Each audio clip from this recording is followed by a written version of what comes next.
ഞങ്ങളും ക്രൂശിക്കപ്പെട്ട ക്രിസ്തുവിനെ പ്രസംഗിക്കുന്നു. ദൈവ തിരുനാമത്തിന് മഹത്വം ഉണ്ടാകട്ടെ. അബ്രഹാമിൻ്റെ സമർപ്പണം, ഇസ്ഹാക്കിൻ്റെ സമർപ്പണം, യാക്കോബിൻ്റെ സമർപ്പണം. സമർപ്പണം ഉണ്ടെങ്കിൽ വാഗ്ദത്തമുണ്ട്. അനുഗ്രഹീതമായൊരു കുടുംബമായിരുന്നു അബ്രഹാമിൻ്റെ കുടുംബമെന്ന് നാം ചിന്തിച്ചു. എ ഡിസ്റ്റിങ്ഷ്ഡ് ഹോം, അതായിരുന്നു സവിശേഷതയുള്ളൊരു കുടുംബമായിരുന്നു അബ്രഹാമിൻ്റെ കുടുംബം എന്ന് നാം ഇതിനു മുൻപ് കാണുകയുണ്ടായി. എന്നാൽ ഉൽപ്പത്തി പുസ്തകം 27-ാം അധ്യായത്തിൽ ഇസ്ഹാക്കിൻ്റെ കുടുംബത്തിൻ്റെ ചിത്രം നാം കാണുമ്പോൾ ആ കുടുംബം ഒരു ഡിസപ്പോയിൻറ്റഡ് ഹോമായിട്ട് മാറുന്നു, ഒരു ഡിവൈഡഡ് ഹോമായിട്ട് മാറുന്നു. ഇതെല്ലാം നാം ചില സമയങ്ങളിൽ ചിന്തിച്ചു കഴിഞ്ഞ കാര്യങ്ങളാണ്. എന്നാൽ ഈ ഉൽപ്പത്തി പുസ്തകം 27-ാം അധ്യായത്തിൽ മറ്റൊരു ചിത്രം നാം കാണുകയാണ്. അതെന്താണത്? ഇസ്ഹാക്കിനെ ഒരു ഡിക്ലൈനിങ് ഫാദറായിട്ട് നാം കാണുന്നു. കുടുംബനാഥൻ, കുടുംബനായകൻ ഡിക്ലൈനിങ്, അധപ്പതിക്കുന്ന അവസ്ഥയിൽ കാണുന്നു, ക്ഷീണിതാവസ്ഥയിൽ കാണുന്നു. ശാരീരികമായും ക്ഷീണമായി, മാനസികമായും ക്ഷീണമായി, ഒപ്പം ആത്മീയമായും ക്ഷീണമായി. അതല്പം സങ്കടകരമാണ്. ശരീരം ക്ഷീണിക്കാം, മനസ്സും പക്ഷേ അല്പം തളർച്ചയൊക്കെ വരാം, അല്പം ഓർമ്മക്കുറവ് വരാം, അല്പം ക്ഷീണം മനസ്സിലും വരാം, ശരീരത്തിലും വരാം, രോഗങ്ങൾ വരാം, വാർദ്ധക്യമായി വരികയല്ലേ. കണ്ണിൻ്റെ കാഴ്ച കുറയാം, ചെവിയുടെ കേൾവി കുറയാം, ഓർമ്മശക്തി കുറഞ്ഞു വരാം, കൈകാലുകളുടെ ബലം കുറഞ്ഞു വരാം, പണ്ടേ പോലെ നല്ല ദ്രുതഗതിയിൽ ചടുലമായി സംഭാഷണം ചെയ്യാനോ യാത്ര ചെയ്യാനോ പറ്റാത്തതായി സ്ഥിതിവിശേഷം വരാം. സ്വാഭാവികമാണ്. പക്ഷേ ആത്മാവ് അധപ്പതിക്കുന്ന അവസ്ഥയിൽ വരാൻ പാടില്ല. അപ്പോസ്തലനായ പൗലോസ് കൊരിന്ത്യർക്ക് ലേഖനം എഴുതുമ്പോൾ പറയും, ഞങ്ങളുടെ പുറമേയുള്ള മനുഷ്യൻ ക്ഷയിച്ചു പോകുന്നു എങ്കിലും അകമേയുള്ളവൻ നാൾക്ക് നാൾ പുതുക്കം പ്രാപിക്കുന്നു. അപ്പോസ്തലനായ പൗലോസിൻ്റെ അനുഭവം അതാണ്. പുറമേയുള്ള മനുഷ്യൻ ക്ഷയിച്ചു പോകുന്നു, ശരീരത്തിൽ ക്ഷീണങ്ങളൊക്കെ വരുന്നുണ്ട്, ശരീരത്തിൽ രോഗം വരുന്നുണ്ട്, ശരീരത്തിൽ ശൂലം കൊണ്ട് കുത്തുന്നത് പോലത്തെ വേദന ഉളവാകുന്ന രോഗം ഉണ്ടാകുന്നുണ്ട്. പക്ഷേ അകമേയുള്ളവൻ നാൾക്ക് നാൾ പുതുക്കം പ്രാപിക്കുകയാണ്. അകമേയുള്ളവൻ ബലശാലിയായി തീരുകയാണ്. നാൾക്ക് നാൾ ആത്മാവിൽ വളരുകയാണ്, ആത്മാവിൽ കരുത്തുറ്റവരായി തീരുകയാണ്. സ്നേഹിതരെ, നിങ്ങൾ ചോദിക്കട്ടെ, നിങ്ങളുടെ ശരീരത്തിൽ ക്ഷീണമുള്ളപ്പോഴും രോഗമുള്ളപ്പോഴും നിങ്ങളുടെ പേഴ്സിൽ പൈസ കുറയുമ്പോഴും നിങ്ങൾ കടത്തിൽ വിഷമിക്കുമ്പോഴും നിങ്ങളുടെ കുടുംബത്തിൽ ചില പ്രയാസങ്ങളും പ്രതിസന്ധികളും പ്രശ്നങ്ങളും ആവശ്യങ്ങളും ഭാരങ്ങളും ആകുലങ്ങളും വളരുമ്പോഴും അപ്പോഴെല്ലാം നിങ്ങളുടെ ആത്മാവിൻ്റെ അവസ്ഥ എങ്ങനെയുണ്ട്? ആത്മാവിൽ നിറഞ്ഞു നിൽക്കാൻ സാധിക്കുന്നുണ്ടോ? ആത്മാവിൽ വളർന്നു വരാൻ സാധിക്കുന്നുണ്ടോ? ആത്മാവിൽ ശക്തി പ്രാപിക്കാൻ സാധിക്കുന്നുണ്ടോ? ഒരു കാലത്തെ കാര്യങ്ങൾ പറഞ്ഞാൽ നികന്നുപോയ കിണറുകൾ അത് എല്ലാം പിന്നെയും കുഴിച്ച് അവയിൽ നിന്ന് ഉറവ് പൊട്ടിപ്പുറപ്പെട്ട് ഞങ്ങൾ ഉറവ് കണ്ടു എന്ന് ഭൃത്യന്മാരും എന്ന് പറയത്തക്കവണ്ണം ആനന്ദം അലതല്ലിയ ഒരു ഭവനമാണ് ഇസ്ഹാക്കിൻ്റെ ഭവനം. അനുഗ്രഹിക്കപ്പെട്ട ഒരു കുടുംബമാണ്. പക്ഷേ പ്രിയപ്പെട്ടവരെ, 27-ാം അധ്യായത്തിലേക്ക് വരുമ്പോൾ ഇസ്ഹാക്ക് വാർദ്ധക്യത്തിലേക്കായി, ആത്മാവിലും തളർന്നു, ആത്മാവിൽ ക്ഷീണിച്ചു. A declining father. എന്നാൽ ഇസ്ഹാക്കിനെന്നും താങ്ങും തണലുമായിരുന്ന ഭാര്യ റിബേക്ക, അവൾ താങ്ങായിരുന്നു, തക്ക തുണയായിരുന്നു. വേദപുസ്തകം പറയുന്നത് ഭാര്യ ഭർത്താവിന് തക്ക തുണയെന്നാണ്. എന്നും വളരെ ബുദ്ധിയോടെ, വിവേകത്തോടെ, പരിജ്ഞാനത്തോടെ, എല്ലായിടത്തും നല്ല വിവേകപൂർവ്വം നിന്ന ഒരു ഭാര്യയാണ് റിബേക്ക. പക്ഷേ റിബേക്കയും കാണുന്നത് എ ഡൗട്ടിങ് മദർ. അവൾ അവിശ്വാസിയായ ഒരു അമ്മയായി മാറി. അപ്പൻ ഇസ്ഹാക്ക് ഡിക്ലൈനിങ് ഫാദർ, അമ്മ റിബേക്ക ഡൗട്ടിങ് മദർ, അവിശ്വാസിയായി, സംശയാലുവായി. ദൈവത്തിൻ്റെ വചനത്തെ തന്നെ അവൾക്ക് അത്ര ഉറപ്പ് പോരാതായി. അങ്ങനെ വരുമോ? എന്തൊരു തീക്ഷ്ണതയുള്ള പെൺകുട്ടിയായിരുന്നു. വിവാഹത്തിന് മുൻപ് നീ പുരുഷനോട് പോകുന്നു എന്ന് ചോദിച്ചപ്പോൾ ഞാൻ പോകുന്നെന്ന് പറഞ്ഞവളാണ് റിബേക്ക. എത്ര സംശുദ്ധമായൊരു ജീവിതത്തിൻ്റെ പശ്ചാത്തലമാണ് റിബേക്കയ്ക്ക് ഉണ്ടായിരുന്നത്. അവൾ കന്യകയായ റിബേക്ക പുരുഷൻ തൊടാത്ത ഒരു സ്ത്രീയായിരുന്നെന്ന് ഉൽപ്പത്തി പുസ്തകത്തിൽ നിന്ന് കാണുന്നുണ്ട്, 24-ാം അധ്യായത്തിൽ കാണുന്നുണ്ട്. അത്രമാത്രം സംശുദ്ധമായി ജീവിതത്തിൻ്റെ നൈർമല്യം കാത്തുസൂക്ഷിച്ച ഒരു പെൺകുട്ടിയായിരുന്നു റിബേക്ക. വിവാഹ ജീവിതത്തിലേക്ക് വന്നപ്പോൾ ഭർത്താവിന് താങ്ങും തണലുമായി തക്ക തുണയുമായി നിന്നവളായിരുന്നു റിബേക്ക. പക്ഷേ വാർദ്ധക്യത്തിലേക്ക് വന്നപ്പോഴേക്കും റിബേക്ക ഒരു ഡൗട്ടിങ് മദറായി മാറി, സംശയാലുവായി അമ്മയായി മാറി. മകനായ യാക്കോബ് എ ഡിസീവിങ് സൺ, ചതിക്കുന്ന മകനായി തീർന്നു. ചതിക്കുന്ന മകൻ. ഈ നല്ല കുടുംബത്തിൽ പിറന്ന് നല്ല മകൻ, ദൈവം മുൻകണ്ട മകൻ, ഉയർന്ന തലത്തിലേക്ക് ദൈവം വളർത്തിയെടുക്കാൻ ആശയോടെ പ്രതീക്ഷയോടെ നിന്ന മകൻ യാക്കോബ് എ ഡിസീവിങ് സൺ, ചതിക്കുന്ന മകനായി തീർന്നു. അവന് ചതിയനായി തീർന്നു. ഏശാവോ എ ഡെസ്പയറിങ് ബ്രദർ, നിരാശപ്പെടുന്ന ഒരു സഹോദരനായി മാറി. ഞാൻ ഈ വാക്കുകൾ പറയുമ്പോൾ നിങ്ങൾക്ക് ഓർക്കാൻ പറ്റും, ഇംഗ്ലീഷ് അറിയാവുന്നവർക്ക് ആ വാക്കുകൾ തുടങ്ങുന്നത് a declining father D, a doubting mother D, deceiving son D, a despairing brother D. Esau നിരാശനായി തീർന്നിരിക്കുന്നു. ഡിവൈഡഡ് ഹോം, ആ കുടുംബം തകർന്നു. സഹോദരങ്ങളെ, അല്പം ഒന്ന് ചിന്തിക്കണമേ. നിങ്ങൾക്കെല്ലാം ഉണ്ടല്ലോ കൊച്ചു കൊച്ചു കുടുംബങ്ങൾ. നമുക്കെല്ലാം കൊച്ചു കൊച്ചു കുടുംബങ്ങളുണ്ട്. നമ്മുടെ കുടുംബത്തിൻ്റെ അവസ്ഥ എന്താണ്? നമ്മുടെ കുടുംബം ഡിക്ലൈൻ ചെയ്തുകൊണ്ടിരിക്കുകയാണോ? താണുകൊണ്ടിരിക്കുകയാണോ? ആത്മീയമായി താണുകൊണ്ടിരിക്കുകയാണോ? നമ്മുടെ കുടുംബങ്ങളിൽ പ്രാർത്ഥനാ ജീവിതം എങ്ങനെയുണ്ട്? വ്യക്തിപരമായ പ്രാർത്ഥനാ ജീവിതം എങ്ങനെയുണ്ട്? കുടുംബ പ്രാർത്ഥന എങ്ങനെയുണ്ട്? അപ്പനും അമ്മയും മക്കളും ഒരുമിച്ചൊരു കുടുംബ പ്രാർത്ഥനയുണ്ടോ നിങ്ങളുടെ വീടുകളിൽ? ഈ കുടുംബ പ്രാർത്ഥന രാവിലെയും വൈകുന്നേരത്തും ഒരുമിച്ച് പാട്ടുപാടി വേദപുസ്തകം വായിച്ച് പ്രാർത്ഥിച്ച് അപ്പനും അമ്മയും മക്കളും ഒരുമിച്ച് അങ്ങനെ ഒരുമിച്ച് കൂടുന്ന ഒരു സന്ധ്യയും പ്രഭാതവും നിങ്ങളുടെ വീട്ടിലുണ്ടോ? നിങ്ങളുടെ ജീവിതത്തിൽ എങ്ങനെ ഇരിക്കുന്നു? കുടുംബത്തിൻ്റെ അവസ്ഥ എങ്ങനെ ഇരിക്കുന്നു? പരസ്പര ഐക്യത്തിലാണോ? പരസ്പര സ്നേഹത്തിലാണോ? അതോ ചില കെറുകിറുപ്പുകൾ നിങ്ങളുടെ വീട്ടിൽ തന്നെയുണ്ടോ? ചില പരിഭവങ്ങൾ, എന്നെ വേണ്ടതുപോലെ ഗവനിച്ചില്ല, എന്നെ വേണ്ടതുപോലെ കരുതിയില്ല, എന്നെ വേണ്ടതുപോലെ സ്നേഹിച്ചില്ല, എന്നെക്കുറിച്ചൊരു പരിഗണനയില്ല, എന്നെ ഒരു വിലയില്ല, എന്നെ ഒന്ന് പുറംകൊള്ളിയായിട്ട് മാറ്റിയിരിക്കുകയാണ്. ഇങ്ങനെ ചിന്തിക്കുന്ന ആരെങ്കിലും ഉണ്ടോ ഈ വാക്കുകൾ കേൾക്കുന്നവർ? ചിന്തിക്കൂ സഹോദരങ്ങളെ. കുടുംബത്തിൽ വാസ്തവമായ ഐക്യം പുലരുന്നുണ്ടോ? വാസ്തവമായി ഒരു ഹൃദയം, ഞാൻ പറയാറുള്ള വാക്ക് ഹാർമണി എന്നാണല്ലോ. ഹാർമണി ഉണ്ടോ നിങ്ങളുടെ കുടുംബത്തിൽ? ഭാര്യയും ഭർത്താവും തമ്മിലുള്ള ഹാർമണി നിലനിൽക്കുന്നുണ്ടോ? നാം ചിന്തിക്കൂ.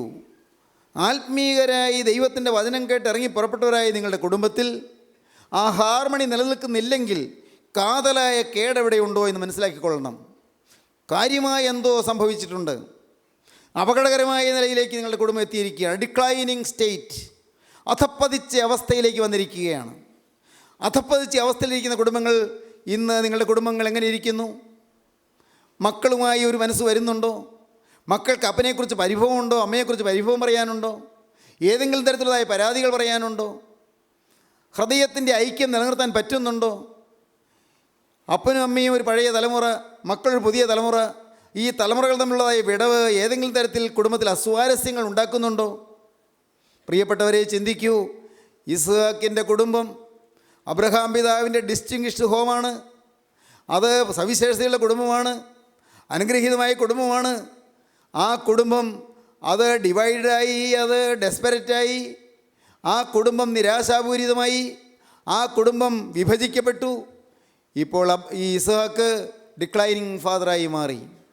Declining father. ദൈവത്തിന് സ്തോത്രം. ഞാൻ എൻ്റെ ആശ പറയുകയാണ്, എൻ്റെ എളിയ ആഗ്രഹം ഞാൻ നിങ്ങൾ പറയുകയാണ്. നമ്മുടെ കുടുംബങ്ങളെല്ലാം കൊച്ചു കൊച്ചു സ്വർഗങ്ങളാകണം. കൊച്ചു കൊച്ചു സ്വർഗങ്ങൾ. ഇവിടെ ആരംഭിക്കാത്ത സ്വർഗം നാം മരിച്ചതിന് ശേഷം കിട്ടുമെന്നാരും പ്രതീക്ഷിക്കേണ്ട. ഇവിടെ സ്വർഗത്തിൻ്റെ സ്നേഹം അനുഭവിക്കുന്നില്ലെങ്കിൽ, ഇവിടെ സ്വർഗീയ സ്നേഹം അനുഭവിക്കുന്നില്ലെങ്കിൽ, സ്വർഗീയമായ ക്ഷമയും ത്യാഗവും ഇവിടെ അനുഭവിക്കാൻ കഴിയുന്നില്ലെങ്കിൽ, ഇവിടെ ആ വിട്ടുവീഴ്ച മനോഭാവം വരുന്നില്ലെങ്കിൽ, ഇവിടെ സഹിക്കാനും പൊറുക്കാനും പറ്റുന്നില്ലെങ്കിൽ, ഇതിന് ശേഷം സ്വർഗരാജ്യത്തിൽ എത്തുമ്പോൾ അവിടെ സ്വർഗത്തിൽ വസിക്കാമെന്ന് നിങ്ങൾ കരുതണ്ട. അവിടെ ഇരിക്കാൻ നിങ്ങൾക്ക് സാധിക്കുകയില്ല. ദൈവം നിങ്ങളെ പറഞ്ഞു വിടുകയല്ല. നിങ്ങൾക്ക് സ്വർഗത്തിലെ സ്നേഹത്തിൻ്റെ ജ്വാലയിൽ നിങ്ങൾ കഴിയാൻ പറ്റുകയില്ല. ആ സ്നേഹത്തിൻ്റെ അന്തരീക്ഷത്തിൽ പുലരാൻ പറ്റുകയില്ല. പ്രിയപ്പെട്ടവരെ, എ ഡിക്ലൈനിങ് ഫാദർ. അമ്മയോ? അമ്മ എങ്ങനെ ഇരിക്കുന്നു? അമ്മ ഡൗട്ടിങ് മദർ. അതെന്താണത്? അമ്മയ്ക്ക് വചനത്തിൽ ഉറപ്പില്ല. അപ്പനും ഇത് തന്നെയാണ് കാര്യം. അപ്പൻ ഡിക്ലൈൻഡ് ആകാൻ കാരണം അതാണ്. അപ്പൻ ക്ഷീണിക്കാൻ കാരണം അതാണ്. വചനം ഒരിക്കൽ കിട്ടിയതാണ്. അമ്മയ്ക്ക് കിട്ടിയ വചനം അമ്മ അപ്പനുമായിട്ട് പറഞ്ഞതാണ്. മൂത്തവൻ ഇളയവനെ സേവിക്കുമെന്ന് കിട്ടിയ വചനം അത് അമ്മയ്ക്ക് കിട്ടിയ വചനമാണ്. നേരിട്ട് ദൈവത്തിൽ നിന്ന് കിട്ടിയ വചനമാണ്. ദൈവം നേരിട്ട് സംസാരിച്ച് കിട്ടിയ വചനമാണ്. ആ അരുളപ്പാട് അപ്പനോട് പറഞ്ഞതാണ്, ഭർത്താവിനോട് പറഞ്ഞതാണ്. പക്ഷേ ഭർത്താവ് ഈ വചനം വേണ്ടതുപോലെ മനസ്സിലാക്കിയില്ല, വിശ്വസിച്ചില്ല. ഭാര്യയും വിശ്വസിച്ചില്ല. അതാണ് ഡിക്ലൈന് കാരണം. വചനത്തിന് വില കൊടുക്കാത്ത കുടുംബങ്ങൾ, വചനത്തെ മാനിക്കാത്ത കുടുംബങ്ങൾ, വചനത്തെ തരം താഴ്ത്തുന്ന കുടുംബങ്ങൾ, വചനത്തെ ആദരിക്കാത്ത കുടുംബങ്ങൾ, വചനത്തെ അനുസരിക്കാത്ത കുടുംബങ്ങൾ. പ്രിയപ്പെട്ടവരെ, നിങ്ങളുടെ കുടുംബങ്ങൾ എങ്ങനെയാണ്? ഈ വചനത്തെ നിങ്ങൾ ആദരിക്കുന്നുണ്ടോ? ഈ വേദപുസ്തകത്തെ നിങ്ങൾ മാനിക്കുന്നുണ്ടോ? നിങ്ങൾ ദിവസേന വേദപുസ്തകം വായിക്കുന്നവരാണോ? ഒരു ചടങ്ങ് പോലെ വായിക്കാനല്ല, നിങ്ങൾ വായിച്ച് ധ്യാനിച്ച് നിങ്ങളുടെ ജീവിതത്തിലേക്ക് അത് പകർത്താൻ ഉദ്യമിക്കുന്നവരാണോ? വേദപുസ്തക വചനങ്ങൾ നിങ്ങൾക്ക് ജീവനും മധുരവുമായി തീർന്നിട്ടുണ്ടോ? സഹോദരങ്ങളെ, ഈ വചനം തേനിലും തേൻകട്ടയിലും മധുരമെന്നെല്ലാം പാടും, ഇതാതി മധുരമാണെന്ന് പാടും. നിങ്ങളുടെ ജീവിതം എങ്ങനെയുണ്ട്? ഈ വചനം വായിച്ച് നിങ്ങൾ ആനന്ദം കൊള്ളാറുണ്ടോ? ഈ വചനം വായിച്ച് നിങ്ങൾ ഏങ്ങലടിക്കാറുണ്ടോ? വചനം വായിക്കുമ്പോൾ നിങ്ങൾ മുട്ടുകുത്തി ഇരുന്നു കൊണ്ട്, എൻ്റെ കർത്താവേ, ഈ വചനം നീ എനിക്ക് തന്നതിനായി നിനക്ക് സ്തുതി എന്ന് പറയാറുണ്ടോ? വചനത്തിൽ കൂടിയുള്ള ആശ്വാസം നിങ്ങൾ കിട്ടിയിട്ടുണ്ടോ? വചനത്തിൻ്റെ മാധുര്യം നിങ്ങൾ അനുഭവിച്ചിട്ടുണ്ടോ? വചനത്തിൻ്റെ സന്തോഷത്തിൽ നിങ്ങൾ കുളിർമ പ്രാപിച്ചിട്ടുണ്ടോ? നിങ്ങളുടെ നീറുന്ന പ്രശ്നങ്ങൾക്ക് പരിഹാരം കാണാൻ ഈ വചനം വായിച്ച് നിങ്ങൾക്ക് സന്തോഷിക്കാൻ സാധിച്ചിട്ടുണ്ടോ? പ്രിയപ്പെട്ടവരെ, വചനം അത് ആശ്വാസദായകമാണ്. ഇസ്ഹാക്ക് വചനത്തെ ഗൗനിച്ചില്ല. മൂത്തവൻ ഇളയവനെ സേവിക്കുമെന്ന് പറഞ്ഞ വചനം ഇസ്ഹാക്ക് മാനിച്ചില്ല. ആ വചനത്തെ ഇസ്ഹാക്ക് ഗൗനിച്ചില്ല. റിബേക്കയ്ക്ക് ഗർഭകാലത്ത് കിട്ടിയതായ വചനം അതാണ്. 25-ാം അധ്യായം 23-ാം വാക്യം. യഹോവ അവളോട്, 2 ജാതികൾ നിൻ്റെ ഗർഭത്തിലുണ്ട്, 2 വംശങ്ങൾ നിൻ്റെ ഉദരത്തിൽ നിന്ന് തന്നെ പിരിയും, ഒരു വംശം മറ്റേ വംശത്തിലും ശക്തിപ്പെടും, മൂത്തവൻ ഇളയവനെ സേവിക്കുമെന്ന് അരുളി ചെയ്തു. മൂത്തവൻ ഇളയവനെ സേവിക്കുമെന്ന് അരുളി ചെയ്തതാണ്. ആ വചനത്തെ ഗൗനിച്ചില്ല. ഇസ്ഹാക്ക് വാർദ്ധക്യത്തിൽ അവന് ഭക്ഷണത്തോടുള്ള ആർത്തിയായി, രുചികരമായ ഭക്ഷണത്തിനുള്ളതായ കൊതിയായി, അവന് വേട്ടയിറച്ചിയിൽ കൂടുതൽ താല്പര്യമായി. ഇസ്ഹാക്കിന് യാക്കോബിനേക്കാൾ കൂടുതൽ ഏശാവിനോട് ഇഷ്ടമായി. അപ്പൻ ഡിക്ലൈൻഡായി, അപ്പൻ അധപ്പതിച്ചു, പക്ഷഭേദം വന്നു. പ്രിയപ്പെട്ടവരെ, എന്തുണ്ടായി? അപ്പൻ്റെ ജീവിതത്തിൽ കാഴ്ചപ്പാടുകൾ മാറി. ഇസ്ഹാക്കിന് ഏശാവിനെ അനുഗ്രഹിക്കണമെന്ന് ആഗ്രഹമുണ്ടായി. അത് ദൈവവചനത്തിന് വിരുദ്ധമാണ്. വചനം വിശ്വസിച്ചിരുന്നെങ്കിൽ ഇസ്ഹാക്ക് അതിനുവേണ്ടി പോവുകയില്ലായിരുന്നു. ഇസ്ഹാക്ക് ശരീരം ക്ഷീണിച്ചപ്പോൾ ആത്മാവും ക്ഷീണിച്ചു. Declining father. അമ്മയ്ക്ക് കിട്ടിയ വചനമാണ് മൂത്തവൻ ഇളയവനെ സേവിക്കുമെന്ന്. ആ വചനം അമ്മയും മറന്നു കളഞ്ഞു. അതുകൊണ്ടല്ലേ അമ്മ സ്വന്തം ബുദ്ധി ഉപയോഗിച്ചത്? യാക്കോബിനോടുള്ളതായ പക്ഷഭേദം കാണിക്കാൻ അമ്മ റിബേക്ക ബുദ്ധി ഉപയോഗിച്ചു. അമ്മ യാക്കോബിനെ ചതി ചെയ്യുന്നവനാക്കി മാറ്റി. നല്ല മാതൃകയല്ല അമ്മ മോന് കൊടുത്തത്. നുണ പറയാൻ പ്രേരിപ്പിച്ചു. യാക്കോബ് നുണ പറഞ്ഞു. 3 നുണയാണ് പറഞ്ഞത്. 27-ാം അധ്യായത്തിൻ്റെ 19-ാം വാക്യത്തിൽ യാക്കോബ് അപ്പനോട് പറയുകയാണ്, 3 നുണ പറയുന്നു. യാക്കോബ് അപ്പനോട്, ഞാൻ നിൻ്റെ ആദ്യജാതൻ ഏശാവ്, പച്ചക്കള്ളം. ഞാൻ നിൻ്റെ ആദ്യജാതൻ ഏശാവ്. വാർദ്ധക്യത്തിലിരിക്കുന്ന അപ്പൻ്റെ അടുക്കൽ ചെന്ന് യാക്കോബ് നുണ പറയുകയാണ്, ഞാൻ നിൻ്റെ ആദ്യജാതൻ ഏശാവ്. വാസ്തവത്തിൽ യാക്കോബല്ലേ ഏശാവ് എന്ന് പച്ചക്കള്ളം പറഞ്ഞു. 2ാമത്തെ നുണ, എന്നോട് കൽപ്പിച്ചത് ഞാൻ ചെയ്തിരിക്കുന്നു. കൽപ്പിച്ചത് ചെയ്തു എന്ന് പറയാൻ അങ്ങനെയൊന്ന് പ്രത്യേകിച്ച് യാക്കോബിനോട് ഇസ്ഹാക്കൊന്നും കൽപ്പിച്ചിട്ടില്ല. യാക്കോബിനോടൊന്നും പ്രത്യേകിച്ച് പറഞ്ഞിട്ടില്ല. എന്നോട് കൽപ്പിച്ചത് ഞാൻ ചെയ്തിരിക്കുന്നു. വീണ്ടും 3ാമത്തെ നുണ, എഴുന്നേറ്റിരുന്ന് എൻ്റെ വേട്ടയിറച്ചി നിന്ന് ഇവൻ വേട്ട തേടാൻ പോയില്ല. വേട്ടയിറച്ചിയല്ല, ഇവൻ വേട്ടയാടാൻ പോയില്ല. അമ്മ ഉണ്ടാക്കി കൊടുത്ത കോലാടിൻ്റെ മാംസമാണ് പാകം ചെയ്തുകൊണ്ട് വന്നിരിക്കുന്നത്. അമ്മ ഉണ്ടാക്കി കൊടുത്തതാണ്. അവൻ വേട്ടയിറച്ചി തേടാൻ പോയില്ല. എൻ്റെ വേട്ടയിറച്ചി തിന്ന് എന്നെ അനുഗ്രഹിക്കണമേ എന്ന് പറഞ്ഞു. 3 പച്ചക്കള്ളം ഈ മോൻ കണ്ണിൻ്റെ കാഴ്ച മങ്ങി അപ്പനോട് പറയുകയാണ്. പ്രിയപ്പെട്ടവരെ, ഇതിന് കാരണം എന്താണ്? റിബേക്ക അതിനെ പ്രേരിപ്പിച്ചു. സഹോദരങ്ങളെ, അമ്മ മോന് കൊടുത്ത മാതൃക, അമ്മ മോന് പറഞ്ഞു കൊടുത്ത മാതൃക അത് വ്യാജത്തിൻ്റെ മാതൃകയാണ്. നല്ല മാതൃകയല്ല കാണിച്ചു കൊടുത്തത്. ആ കുടുംബം തകരാൻ പിന്നെ എന്തു വേണം? ഡിസ്റ്റിങ്വിഷ്ഡ് ഹോം, ഡെസ്പെറേറ്റ് ഹോം ആകാൻ മറ്റെന്തു വേണം? അനുഗ്രഹീതമായ ഭവനം, സവിശേഷതയുള്ള ഭവനം, അത് നിരാശമുറ്റിയ ഭവനമാകാൻ പിന്നെ എന്തു വേണം? ആ വീട്ടിൽ കലഹമുണ്ടാകുന്നു, ആ വീട്ടിൽ വഴക്കുണ്ടാകുന്നു, ചേട്ടനും അനിയനും തമ്മിൽ മത്സരമാകുന്നു, ചേട്ടൻ അനിയനെ കൊല്ലുമെന്ന് പറയുന്നു, കൊല്ലുവാൻ അവൻ ഉപായം ആലോചിക്കുന്നു, അപ്പൻ്റെ കാലം ഒന്ന് കഴിഞ്ഞോട്ടെ എന്നിട്ട് ഇവനെ കൊല്ലാമെന്ന് ചേട്ടൻ തീരുമാനിക്കുന്നു, അതവൻ ഉറക്കെ പറയുന്നു, അത് അമ്മ കേൾക്കുന്നു, കുടുംബമാകെ കലഹിക്കുന്നു, കുടുംബമാകെ കലങ്ങുന്നു. ദൈവത്തിന് സ്തോത്രം. വചനത്തിന് പ്രാമാണ്യം കൊടുക്കാത്ത കുടുംബങ്ങൾ പ്രിയപ്പെട്ടവരെ അപകടകരമാണെന്ന് മനസ്സിലാക്കൂ. വചനത്തിന് പ്രാധാന്യം കൊടുക്കാത്ത കുടുംബങ്ങൾ നാശത്തിലേക്ക് നീങ്ങുകയാണെന്ന് മനസ്സിലാക്കൂ. വചനത്തെ തടുക്കല്ലേ, വചനത്തെ ധിക്കരിക്കല്ലേ, ദൈവവചനത്തെ നിങ്ങൾ ഒരിക്കലും മുടക്കല്ലേ, ദൈവവചനത്തെ നിങ്ങൾ ധിക്കരിക്കല്ലേ. കലക്കം കൂടും, അപകടങ്ങൾ വർദ്ധിക്കും, പ്രതിസന്ധികൾ വർദ്ധിക്കും, പ്രശ്നങ്ങൾ വർദ്ധിക്കും. വരുംകാല തലമുറയ്ക്ക് ചീത്ത മാതൃകയായി പോകും. അപകടങ്ങൾ പെരുകി വരും.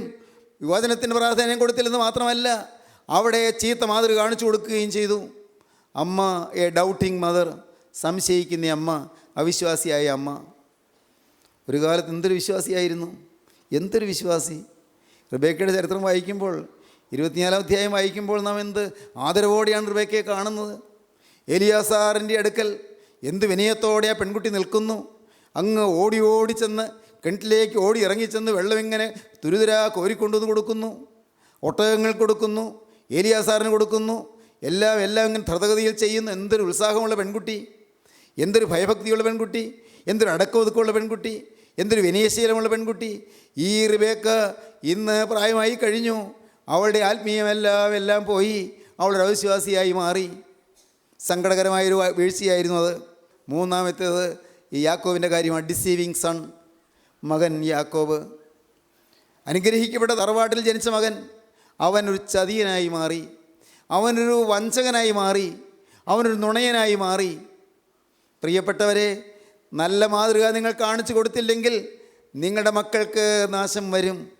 നിങ്ങളുടെ മക്കൾക്ക് ശോഭനമായ ഭാവി കിട്ടുകയില്ല.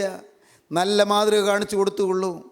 നിങ്ങളുടെ സ്നേഹം, നിങ്ങളുടെ സൗമ്യത, നിങ്ങളുടെ എളിമ, നിങ്ങളുടെ താഴ്മ, നിങ്ങളുടെ ഹൃദയത്തിൻ്റെ നൈർമല്യം മക്കൾ കാണട്ടെ. ക്രിസ്തുവിനെ നിങ്ങളിൽ കൂടി മക്കൾ കാണട്ടെ. തീർച്ചയായും ആ മക്കൾ നശിക്കുകയില്ല. ആ മക്കൾ അഭിവൃദ്ധിപ്പെട്ട് ഉയർന്നു വരും. ദൈവത്തിന് സ്തോത്രം. എ ഡിസീവിങ് സൺ, ചതിക്കുന്ന മകൻ. അവിടെ ഞാൻ വിശദീകരണം തരുന്നില്ല, വിശദീകരിക്കേണ്ട ആവശ്യമില്ല. നാലാമത്തേത് എ ഡെസ്പയറിങ് ബ്രദർ, നിരാശപ്പെടുന്ന ഒരു സഹോദരൻ. ഏശാവിൻ്റെ കരച്ചിൽ ഭയാനകമായൊരവസ്ഥയാണത്. ഏശാവ് കരയുകയാണ്. അപ്പാ, നിനക്കൊരു അനുഗ്രഹം മാത്രമേ ഉള്ളൂ അപ്പാ. അപ്പാ, എന്നെയും കൂടി അനുഗ്രഹിക്കണമേ. അപ്പാ, എന്നെയും കൂടി അനുഗ്രഹിക്കണമേ. അവൻ അനുഗ്രഹത്തിന് വേണ്ടി കേഴുന്നുണ്ട്. പിന്നത്തേതിൽ അനുഗ്രഹം ലഭിക്കാൻ ആഗ്രഹിച്ചു. കണ്ണുനീരോട് അപേക്ഷിച്ചിട്ടും തള്ളപ്പെട്ടു. മാനസാന്തരത്തിന് ഇടകണ്ടില്ല എന്ന് അറിയുന്നുവല്ലോ എന്ന് ഇബ്രായലേഖന കർത്താവ് പറയും. പിന്നത്തേതിൽ അനുഗ്രഹം ലഭിക്കാൻ ആഗ്രഹിച്ചു. അനുഗ്രഹം വേണമെന്നുണ്ട്. പക്ഷേ അവൻ്റെ ജീവിതത്തിൽ പലതും അരുതാത്തത് സംഭവിച്ചു പോയി. അവൻ ദൈവത്തിൻ്റെ വചനത്തിന് വില കൊടുത്തില്ല. അവൻ ജ്യേഷ്ഠാവകാശത്തിന് വില കൊടുത്തില്ല. അവൻ വചനത്തെ അലക്ഷ്യമാക്കി കളഞ്ഞു. അവൻ്റെ ജ്യേഷ്ഠാവകാശത്തെ അലക്ഷ്യമാക്കി കളഞ്ഞു. ദൈവം കൊടുത്ത അനുഗ്രഹത്തെ അലക്ഷ്യമാക്കി കളഞ്ഞു.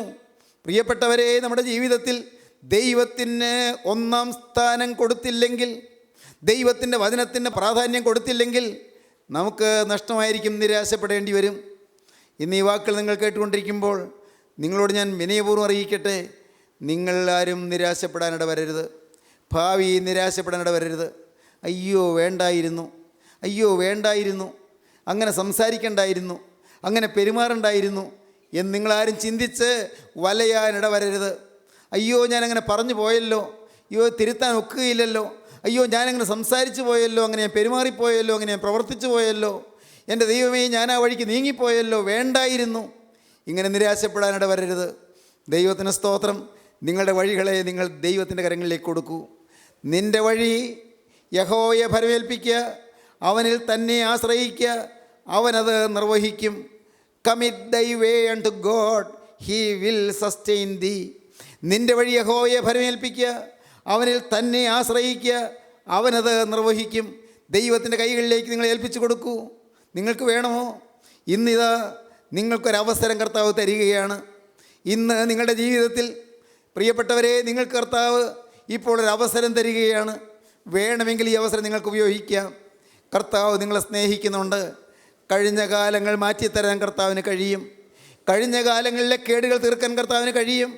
നിങ്ങളുടെ നിരാശ മാറ്റാൻ കർത്താവിന് കഴിയും. നിങ്ങളുടെ അവിശ്വാസം മാറ്റാൻ കർത്താവിന് കഴിയും.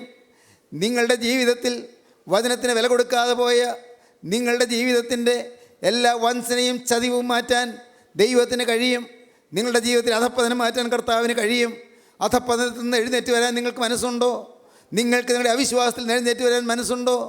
നിങ്ങളുടെ ചതിവിൻ്റെയും വ്യാജത്തിൻ്റെയും കാപട്യത്തിൻ്റെയും സ്വഭാവത്തിൽ നിന്ന് ഉയർന്നെഴുന്നേൽപ്പാൻ നിങ്ങൾക്ക് മനസ്സുണ്ടോ? നിങ്ങളുടെ നിരാശയിൽ നിന്ന് ഒന്ന് എഴുന്നേറ്റ് പ്രത്യാശയോടെ മുന്നോട്ട് പോകാൻ നിങ്ങൾക്ക് ആഗ്രഹമുണ്ടോ? ഉണ്ട്, നിങ്ങൾക്ക് പലർക്കും ആഗ്രഹമുണ്ട്. എങ്കിൽ പ്രിയപ്പെട്ടവരെ, ഇപ്പോൾ യേശു ഇതാ നിങ്ങളുടെ അരികത്തേക്ക് വന്നിരിക്കുന്നു. നിങ്ങളുടെ അരികത്ത് വന്ന് നിന്നുകൊണ്ട് യേശു നിങ്ങളുടെ നേരെ തൻ്റെ തൃക്കരം നീട്ടുന്നു.